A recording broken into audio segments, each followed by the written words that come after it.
Hi there, welcome. I'm Ken, I'm a product specialist here. We are at the LA Auto Show at the Nissan display with a very, very exciting new vehicle. We just got to see last night our pure pre-production, meaning nothing else is going to change, of the new Nissan ARIYA.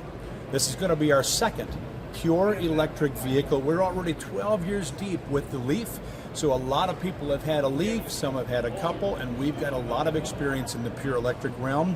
It is time to move up into a larger, more family size, and an entry luxury platform, and that's exactly what ARIYA does for us. You can see here the most popular thing sold right now is a midsize crossover, so we want to stay in the high volume range where what people want is what we offer in electric. I like to say it's like an electric Murano leaning towards the future. So the big news, and everybody notices about an electric car, no intake grill.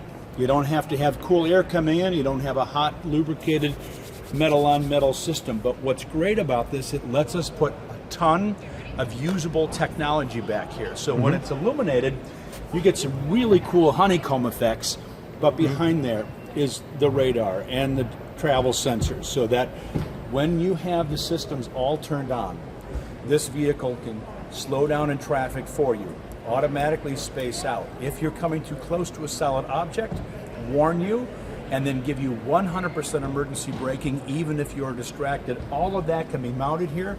On a regular car, you can kind of see the ugly chunks and the radar pieces, but all of that's here. Now, when I come around to the side, now you can see really some of the size. We're talking about a true mid-sized vehicle, but the big surprise here is if you measure front to rear, we're not much longer than a Rogue, which for us is compact, but on the inside, the interior space, the fit and finish, the elbow room, mid-size inside, compact outside, because electric cars have less stuff to get the job done, so we can make them more efficient on the inside.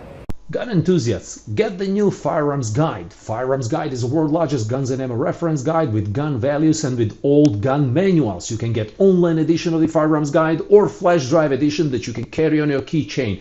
Get yours at firearmsguide.com. Nice ground clearance, typical crossover, not full SUV, higher up than a car. And now's a great time to take a peek inside. You'll notice an almost flat floor. You don't have to be squoze in. People say it's so nice not to be leaning up against the console. Sometimes in a long ride, I actually feel that on the side of my leg. And then you're like it's hitting the same spot over and over again. 4 or 5 hours. That's gone.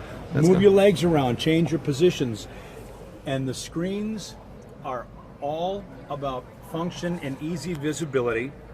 You've got matching 12-inch screens. One is very driver-centric, the other one is bowed out for driver and passenger. And what's great about some of these middle controls, in a normal car, you see those white and red controls? Those are usually dials and buttons and things that are kind of chunky and stick out. When you're not controlling those, like a 2 or 3 second zone, when you're not touching that dash, it fades away. So that the whole dash looks like this beautiful wood tone, and it looks like a complete minimalist interior, but there's more technology than ever before. And with the new D-shaped wheel, you can see how much space there is. In and out is a breeze. There's a ton of room.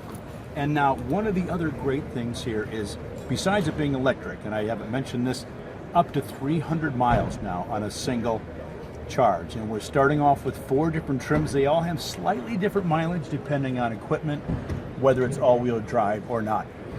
But what's great about having all this space and 300 miles of driving is that we already have ProPILOT with the Leaf, which is this control button right here, the blue button. In the simple Leaf, ProPILOT 1, you turn that on and the car will space itself in traffic.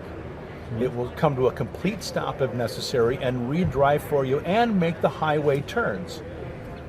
Hands-on, touching the wheel. ProPILOT 2.0 can now change lanes, go around slower traffic, get you ready for an exit. If you program your navigation, I now can be hands-off. So all this extra space of letting yourself relax or not be on the pedal comes in really handy for your comfort when you are in ProPILOT mode if you are not controlling the car yourself. Now, you still have to pay attention. You're the driver, but you don't even have to be hands-on with ProPILOT 2.0. That's what electric lets us do. When the whole car is being controlled with electricity and fewer mechanical parts, the car can do more work for you. Respond with the lane departure warning, the blind spot warning, because there's all kinds of sensors monitored in throughout the car. And